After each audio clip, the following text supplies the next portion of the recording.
পুঁইমাচা গল্প থেকে যে সমস্ত প্রশ্নগুলো তোমাদের পরীক্ষায় আসতে পারে সেই সমস্ত প্রশ্নগুলি নিয়ে আলোচনা করা হলো। আশা করি তোমাদের প্রস্তুতির জন্য প্রশ্নগুলি মন দিয়ে দেখবে। চলো প্রশ্নগুলো আলোচনা করা যাক। পুঁইমাচা গল্পের লেখক হলেন তারাশঙ্কর বন্দ্যোপাধ্যায়, বিভূতিভূষণ বন্দ্যোপাধ্যায়, শরৎচন্দ্র চট্টোপাধ্যায় না বঙ্কিমচন্দ্র চট্টোপাধ্যায়? আমরা সবাই জানি বিভূতিভূষণ বন্দ্যোপাধ্যায়। পুঁইমাচা গল্পটি প্রকাশ পায় ভারতী পত্রিকায়, কল্লোল পত্রিকায়, প্রবাসী পত্রিকায়, সবুজ পত্র পত্রিকায়। প্রবাসী পত্রিকায় পুঁইমাচা গল্পটি প্রকাশিত লাভ করে।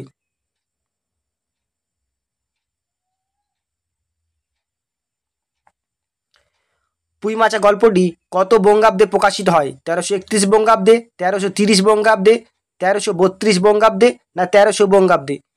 1331 বঙ্গাব্দে প্রকাশিত হয় পুঁইমাচা গল্পটি। পুঁইমাচা গল্পের শুরুতে কোন ঋতুর উল্লেখ আছে?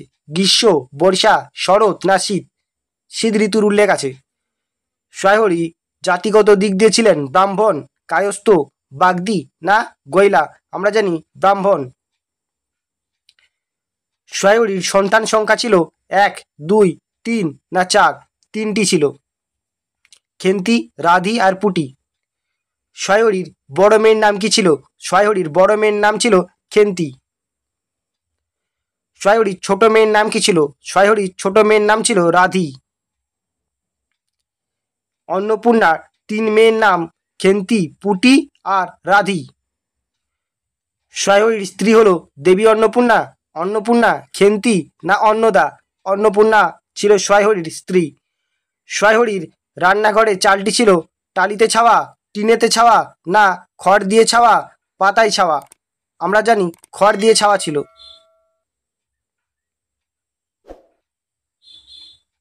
সয়হরি অন্নপূর্ণার কাছে কি চেয়েছিল?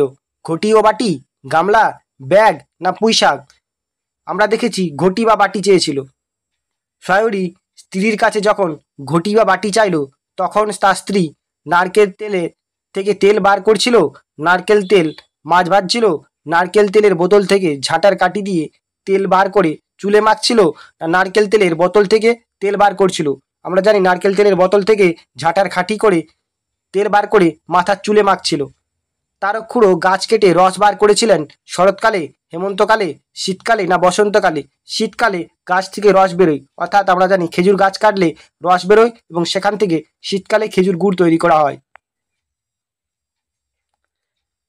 সয়হরির মনে ভীতির সঞ্চার হইল কারণ তার স্ত্রী রেগে গিয়েছিল, তার স্ত্রী নীরব ছিল, স্ত্রীর অতিরিক্ত রকমের শান্ত সুরে কথা বলা না স্ত্রী উঠে গিয়েছিল, তার স্ত্রী নীরব থাকাটা? অন্নপূর্ণা তেলে বেগুনে জ্বলে উঠলেন কারণ এক ঘরে করে দেওয়ার বিষয়ে সয়হরির মাথা ব্যথা নেই। খেন্তি বড় হলো অথচ সয়হরি উদাসীন। সংসারের প্রতি সয়হরির উদাসীন। অন্নপূর্ণার কোনো কথায় সয়হরি গুরুত্ব দেয় না। অন্নপূর্ণা তেলে বেগুনে জ্বলে উঠেছিল কারণ এক ঘরে করে দেওয়ার বিষয়ে সয়হরির কোনো মাথা ব্যথাই ছিল না। তুমি কিছু জানো না, কি খোঁজ রাখো না, এ কথা বলার কারণ ঘরে খাওয়ার মতো কিছুই নেই। ঘরের বড় মেয়ের সম্পর্কে গ্রামে গুজব উঠেছে, মেয়ে নিখোঁজ হয়েছে না মেয়েটার খুব জ্বর হয়েছে। ঘরের বড় মেয়ের সম্পর্কে গ্রামে গুজব রটেছে। খেন্তি সম্পর্কে গুজবের কথা জানতে সয়হরির স্ত্রী সয়হরিকে যেতে বলেছিল চৌধুরীদের বাড়ি, চৌধুরী রানীদের বাড়ি না চাটুর্যেদের বাড়ি, চক্রবর্তীদের বাড়ি? চৌধুরীদের বাড়ি। কোথায় কাটালে ভদ্রলোকেদের গায়ে বাস করা যায় না? বন জঙ্গলে ঘুরে কাটালে, ছোট লোকেদের সঙ্গে মিশলে, বাগদি দুলে পাড়ায় ঘুরে বেরোলে, সবসময় বাড়ির বাইরে থাকলে, বাগদি দুলে পাড়ায় ঘুরে বেরোলে? সয়হরিকে এক ঘরে করার কথা আলোচনা হয়েছে লোকের মুখে মুখে, হাটে বাজারে, চৌধুরীদের দুর্গা মণ্ডপে, চৌধুরীদের চণ্ডী মণ্ডপে, চৌধুরীদের চণ্ডী মণ্ডপে। সয়হরিকে এক ঘরে করতে বেশি সময় লাগে না কারণ সয়হরিকে বললেই রাজি হয়ে যায়। সয়হরি গ্রামের মাথা নয়, মতব্বর নয়, সয়হরিকে সমর্থন করার আর কেউ নেই। সয়হরি লোকটি দুর্বল। সয়হরি গ্রামের মাথাও নয়, মতব্বরও নয়। খেন্তির বিয়ের ব্যবস্থা না করলে তার পরিবারকে কারা এক ঘরে করে দেবে? ব্রাহ্মণরা, বড়লোকেরা, চৌধুরীরা না মুখুজ্জেরা? চৌধুরীরা। এক ঘরে করবে গো, তোমাকে এক ঘরে করবে। এক ঘরে করার অর্থ একটি ঘরে আবদ্ধ করবে, সমাজ থেকে আলাদা করে দেবে, সমাজের এক প্রান্তে সরিয়ে দেবে, একটি ঘর কেড়ে নেবে, সমাজ থেকে আলাদা করে দেবে। ও তো একরকম উৎসর্গ করা মেয়ে, কারণ খেন্তির আশীর্বাদী হয়ে বিয়ে ভেঙে গেল। খেন্তি বাদন ছাড়া ঘুরে বেড়ায়, খেন্তি সবার কথার অবাধ্য, খেন্তি কখনো বাড়ি থাকে না। আসল উত্তরটি হবে খেন্তির আশীর্বাদী হয়ে বিয়ে ভেঙে গিয়েছিল। রাম বলো 6-7 পুরুষ ভঙ্গ, পচা ক্ষত্রিয়। ক্ষত্রিয় শব্দের অর্থ ক্ষত্রিয়, বেদাঙ্গ, ব্রাহ্মণ, না আশীতিপর, না অস্তিত্বহীন। ক্ষত্রিয় শব্দের অর্থ হলো ক্ষত্রিয়। খেন্তির বয়স হলো 14 বছর, 15 বছর, 16 বছর, না 17 বছর। খেন্তির বয়স ছিল 15 বছর। সয়রির বড় মেয়ে খেন্তির বয়স কমিয়ে কত বলেছিল? 12 বছর, 13 বছর, 14 বছর, না 15 বছর? 13 বছর। তার এমন কঠিন কথা কি? কঠিন কথাটি হলো খেন্তির বিয়ে দেওয়ার ব্যবস্থা করা, পরিবারে সুন্দরভাবে প্রতিপালন করা, চৌধুরীরা সয়হরিকে এক ঘরে করবে, গ্রামের লোকেদের মুখ বন্ধ করা। অর্থাৎ কঠিন কথাটি ছিল চৌধুরীরা সয়হরিকে এক ঘরে করবে।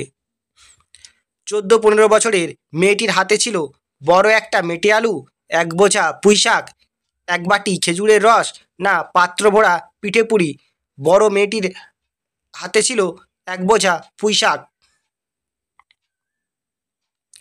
খেন্তির হাতে ছিল রূপোর বালা, সোনার বালা, কাচের চুড়ি, না লোহার বালা? আমরা দেখেছি খেন্তির হাতে ছিল কাচের চুড়ি। খেন্তির হাতে থাকা সেপ্টিপিন্ডির বয়স যে যুগের মনে হয় সেটি হলো প্রস্তর যুগ, আধুনিক যুগ, প্রাগৈতিহাসিক যুগ, না প্রাচীন যুগ? আমরা জানি প্রাগৈতিহাসিক যুগ। খেন্তির পশ্চাদোত্তীর্ণ মেয়েটির হাতে পুঁই পাতা জড়ানো দ্রব্যটি ছিল তেঁতুল, পুঁটি মাছ, চিংড়ি মাছ, না মরলা মাছ? চিংড়ি মাছ। খেন্তি চিংড়ি মাছ নিয়েছিল গোয়া রামের কাছ থেকে, গোয়া বুড়ির কাছ থেকে, গোয়া নাথের কাছ থেকে, গোয়া ভূষণের কাছ থেকে, গোয়া বুড়ির কাছ থেকে। গোয়া বুড়ি খেন্তিকে চিংড়ি মাছ দিতে চায়নি, কারণ খেন্তি বুড়িকে উপযুক্ত দাম দিতে পারেনি। বুড়ি নিজে বাড়ি নিয়ে যাবে। খেন্তির বাবার কাছে আগের দিনকার 2 পয়সা বাকি, না বুড়ি বাজারে বিক্রি করে বেশি দাম করবে?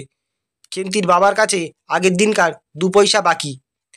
খেন্তিকে পুঁইশাক দিয়েছিল রায় কাকা, বোস কাকা, দিনু কাকা, না সুমু কাকা?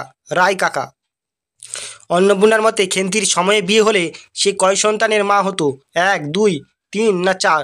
4 সন্তানের মা হতো। তার মনে বড় কষ্ট হইল। কার কষ্টের কথা বলা হয়েছে? অন্নপূর্ণা, সয়হরি, খেন্তি, না ছোট মেয়ের? এখানে সয়হরির কথা বলা হয়েছে। সয়হরির বড় মেয়ে কি খেতে ভালোবাসে? কুচো চিংড়ির চচ্চড়ি, পুঁইশাকের তরকারি, মাছের তরকারি, না মাংস? পুঁইশাকের তরকারি। খেন্তি ভালোবাসতো ঘুরতে, খেলতে, খেতে, না বই পড়তে? খেতে। খেন্তির সঙ্গে সীমন্ত মজুমদারের পুত্রর বিবাহ সম্পর্কে ঠিক করে দেন কালীনাথ, কালীপদ, কালীময়, না কালীচরণ? কালীময়।